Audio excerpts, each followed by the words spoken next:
Welcome! This video teaches why and how you should use the PerfectFit Adjuster. Essentially, you can earn patient confidence by delivering crowns with less difficulty.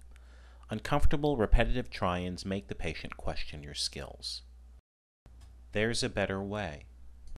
With the adjuster, the patient can relax while you or your assistant accurately adjusts the crown or bridge on the adjuster.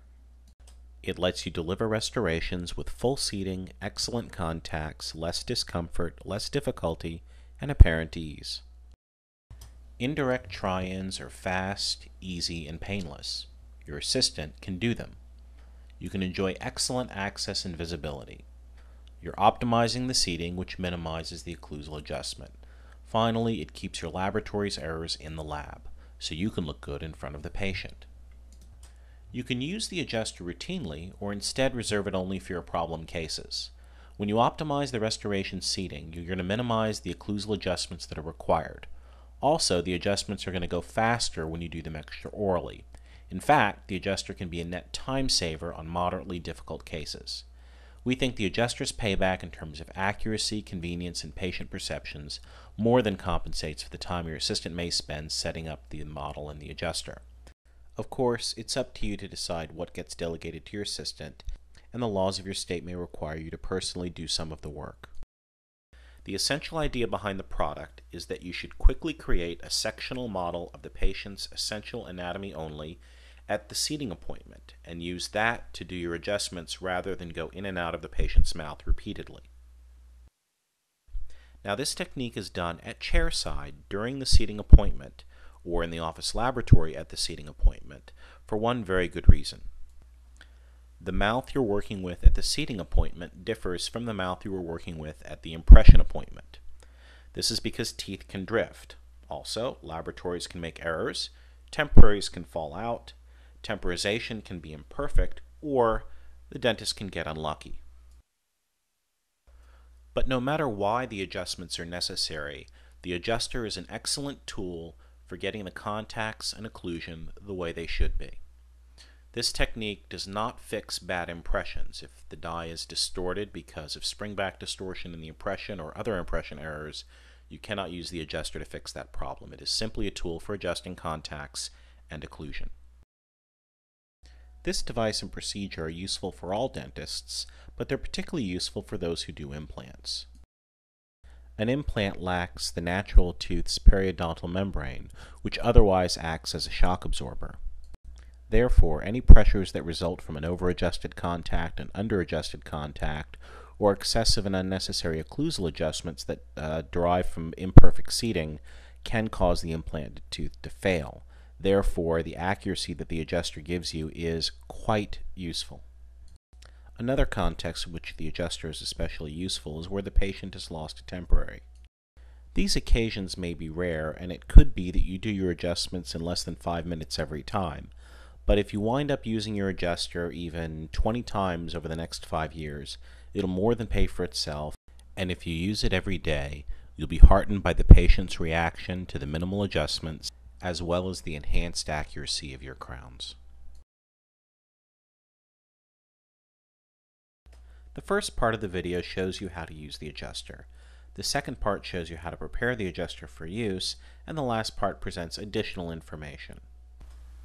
You begin the procedure by removing the temporary crown and cleaning any debris around the preparation. Now you're ready to take a bite registration. This bite registration in turn will be used to transfer the measurements from the patient's mouth to the adjuster. Begin by drying the preparation and injecting bite registration material on all sides of the preparation. Note that Dr. Tucker is injecting the bite registration material directly into the interproximal areas and then building up material on the buccal, lingual, and occlusal surfaces. The patient bites and the material is allowed to cure. The duration of the cure will depend on the material selected. Remove the bite registration and inspect it for defects such as voids. At this point, you'll want to scalpel or cut away any excess material that could hinder the way the bite registration will seat on the die prep, or that might obscure access to the contact area of the impression. Now you're ready to transfer the information recorded in the bite registration to the adjuster. Let's begin by making the proximal indexes that you'll use to adjust the crown's contacts. Your assistant will have locked the die into the adjuster and aligned the crossbar screws with the contact areas of the crown so that the impression will seat in the proper position when placed in the adjuster. Inject flowable composite into the contact area of the impression and be sure to apply material to the screw tip of the crossbar. Now slide the crossbar so that the tip nearly contacts the contact area of the impression and lock down the crossbar using the hex wrench provided. Now you're ready to begin curing. The amount of time required will depend upon the strength of your curing light and the thickness of material that you've applied. Be sure to cure the proximal index from a variety of angles to assure a complete cure. Once the first proximal index is cured, rotate the adjuster 180 degrees and repeat the process for the second proximal index. Obviously, it's important that the registration be completely seated on the die. You may be wondering whether the shrinkage of the composite is a concern, and the answer is it's not clinically significant. The distance between the tip of the screw and the contact area is exceedingly small, and of course composite cannot shrink through steel. Finish the cure by curing the indexes with the bite registration off. Now you're ready to begin adjusting the proximal contacts. The amount of time this will take will depend on how extensive your adjustments are, but rest assured that the adjustments go faster on the model and you have the advantage of being able to selectively replace and remove teeth. Remove one of the brass anchors, then perform the same kind of adjustments that you normally would have performed in the mouth. Note that because the adjuster lacks a periodontal membrane, the floss test may indicate that a contact is tighter than it will actually be in the mouth. We recommend using shim stock to verify proximal fit. Be sure to use a thin articulating paper. Once your first contact is completely adjusted, then you can replace the posts so you can work on the other contact. At this point, you may want to rotate the adjuster 180 degrees so that you can continue to work with your dominant hand. As you can see, the adjuster affords you a visibility and access that you can't readily duplicate in the mouth. Also, with the adjuster, you won't wedge the crown between the proximal teeth when doing a try-in. This is particularly important for porcelain crowns because you could chip a margin. See, for example, how you can inspect the margin under the contact area from angles that would be impossible to duplicate in the mouth. Lighting is improved and you don't have any saliva, blood, gingiva, cheeks, tongue, or jaw motion to interfere with your work. After you've adjusted each contact individually, you'll want to do try-ins with both indexes in place. This is because the angle of insertion you can use in the mouth is limited, and you want to make any additional adjustments that are necessary to accommodate it. You can stop the procedure here, try in the crown in the mouth, and see if any occlusal adjustments are necessary, or you can go ahead and make the occlusal index and do any occlusal adjustments on the adjuster. You will have already gotten most of the adjuster's accuracy benefits by getting the interproximals dead on. The occlusal portion of the technique is useful only for capturing the centric occlusion, and any functional excursions will have to be refined in the mouth. Since the adjuster lets you control the occlusal forces to which a crown is subject, we recommend using the adjuster since it will minimize the risk of chipping a porcelain margin. Begin by adjusting the height of the die prep to the height of the occlusal index. You'll do this by loosening the screw and inserting the occlusal index and making sure that the occlusal screw is barely touching the bite registration. Then lock everything in place. As you can see, the screw should just barely touch the bite registration. You'll make the occlusal index by injecting a composite material, preferably an inexpensive temporary material, on the occlusal surface of the bite registration. Also inject a bit around the screw tip so that the threads on it are engaged. Then insert the legs of the occlusal attachment into the base so that the screw rests against the interproximal impression. You'll then cure the composite material from all angles until it's cured. Naturally, the length of time this will take will depend upon the strength of your curing light and the bulk of material that you've applied.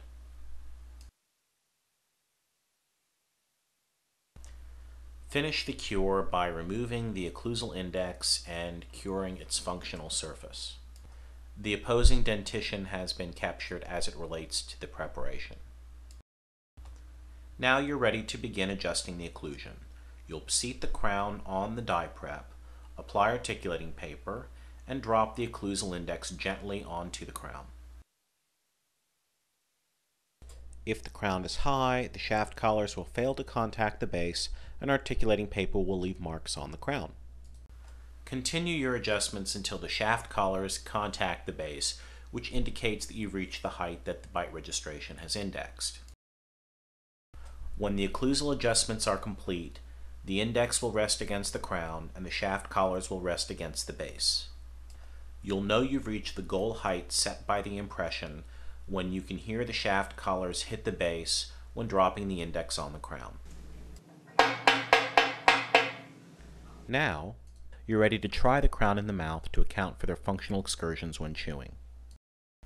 Preparing the adjuster for use is simple, and it can be done at any time that's convenient for you. Preferably, if your laboratory is cooperative, they'll take care of this, or your assistant can take care of it when the case comes back from the commercial laboratory. Essentially, you need to do three things. First, take the spacer off the die to establish equivalence between the patient's preparation and the die you're using. Secondly, you'll want to load the die into the clamp. Thirdly, you'll want to load the clamp into the adjuster so that the screws on the crossbars will point directly at the contact areas of the crown. To remove the spacer, simply take the die and drop it into acetone or methyl ethyl ketone. If you're in a hurry, you can put the jar into an ultrasonic cleaner to speed the action of the acetone. Remove the die from the acetone and wipe off any remaining residue. Methyl ethyl ketone is preferred to acetone because it's less volatile and it's inexpensive. You can pick it up at almost any hardware store. Just look in the paint thinner section. The acetone jar may be stained blue by the die spacer, but there's still plenty of material left and it can be reused.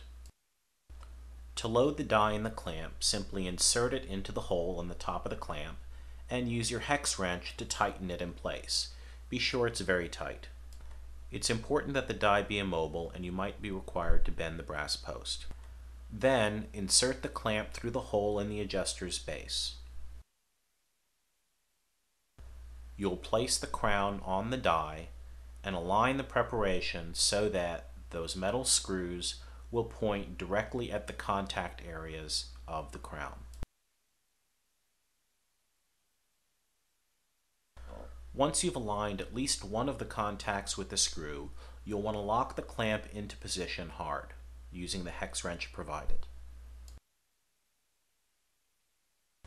The die prep will rarely be perfectly centered in the adjuster, so only one of the screws should be perfectly aligned with the crown's contacts. Therefore, you may need to use pliers to align the other screw tip so it points directly at the contact area on the impression, or, if you're setting it up in advance, directly at the contact area on the crown, as demonstrated earlier. If you use double die pins that cannot fit through the hole in the clamp, simply remove the set screw, insert the female end of your double die pin into the clamp, and lock it into position. Now, this and any other double die pin can easily be inserted into the clamp. If you have the time and prefer to work without gloves, simply drop the bite registration in bleach to sterilize it for the necessary period of time. The adjuster can also be used with bridges, no matter how many units they are. Essentially, you'll treat each die prep in the bridge as if it were an individual crown, and do all the remaining adjustments intraorally. To adjust a bridge, simply load and align one die prep in the adjuster. Then take a bite registration that includes both the preparations, if possible. Then you'll form indexes for the occlusion and contact of the die prep that you've aligned in the adjuster. After making those adjustments to the contact and occlusion, you will load and align the other die prep in the adjuster. You'll form the indexes for its occlusion and the other contact. You'll make those adjustments, and then, of course, you'll adjust for the pontic and any functional excursions intraorally. To adjust adjacent crowns, you'll have to treat them sequentially. First, you'll load and align one of the die preps in the clamp and in the adjuster. You'll take a bite registration. You'll form the indexes from that registration for one of the contacts and that crown's occlusion. Of course, you'll adjust and deliver that crown, and then you'll cement that in the mouth and then deliver the second crown, treating it as if it were an individual crown using the adjuster method taught earlier. To adjust crowns that are opposite each other, you'll treat them sequentially as before. First, you'll load and align one of the die preps. Then you'll take a bite registration. You'll form indexes for its contacts, and you'll adjust and deliver that crown, and then cement it in the mouth. Then you'll repeat steps 1 through 4, but this time you'll be making the occlusal adjustments. Adjusting an implant crown on the adjuster is especially easy because you don't have to remove the die spacer. All you do is load and align a post in the adjuster. Then, when the patient arrives, you'll put a second post in the implant. You'll take a bite registration, form the proximal and occlusal indexes on the adjuster, and then, of course, adjust the implant crown on the adjuster as earlier taught. There are a few other things you'll want to know about using the adjuster. First of all, when you're done with the case, you can crack off the old indexes with pliers. Second, you can adjust the occlusal attachment's tension by loosening the shaft collars, fully sliding the occlusal attachment into the adjuster, and then retightening the screws with the desired amount of tension. Third, the proximal screws have been hand tightened into the crossbars. Therefore, you may want to lock them in position by using a mild adhesive. Finally, you may be inclined to work frequently on bridges and on multiple cases. Therefore, if you desire, you could purchase additional clamps from us.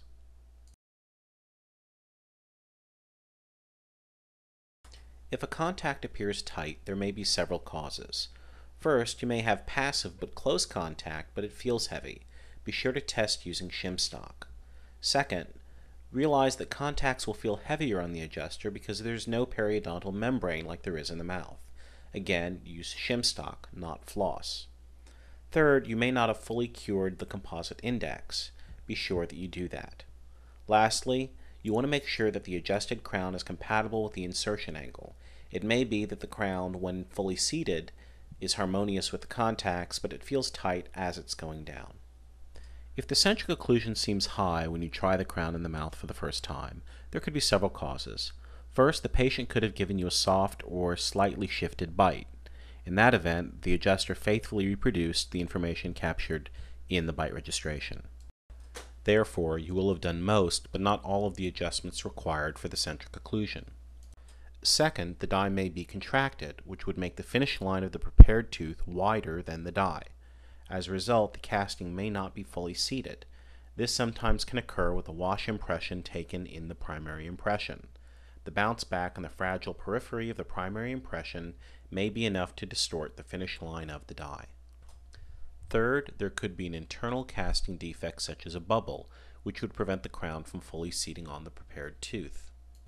Fourth, the dimensions of the crown may be correct, but pressure from gingival tissue overgrowth may be pushing the crown up, making it appear high. Finally, in the case of a bridge, the preparations may have shifted position relative to each other, which would preclude the bridge from fully seating on the preparations. In this event, you may have to redo the case. If the bite registration won't seat on the die prep locked in the adjuster, there could be several causes. check for any leftover spacer or undercut fill material that the acetone or methylethyl ketone didn't remove from the die. Of course, you'll also want to be sure that you haven't confused the mesial and distal ends of your bite registration or of the die itself. Also, you want to make sure that you've trimmed off any flash from the bite registration that could preclude the seating on the die. Finally, you'll want to check for an impression or casting defect reflected in the die or the crown.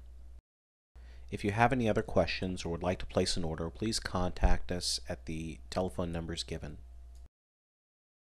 Thank you for watching this instructional videotape. We look forward to hearing from you.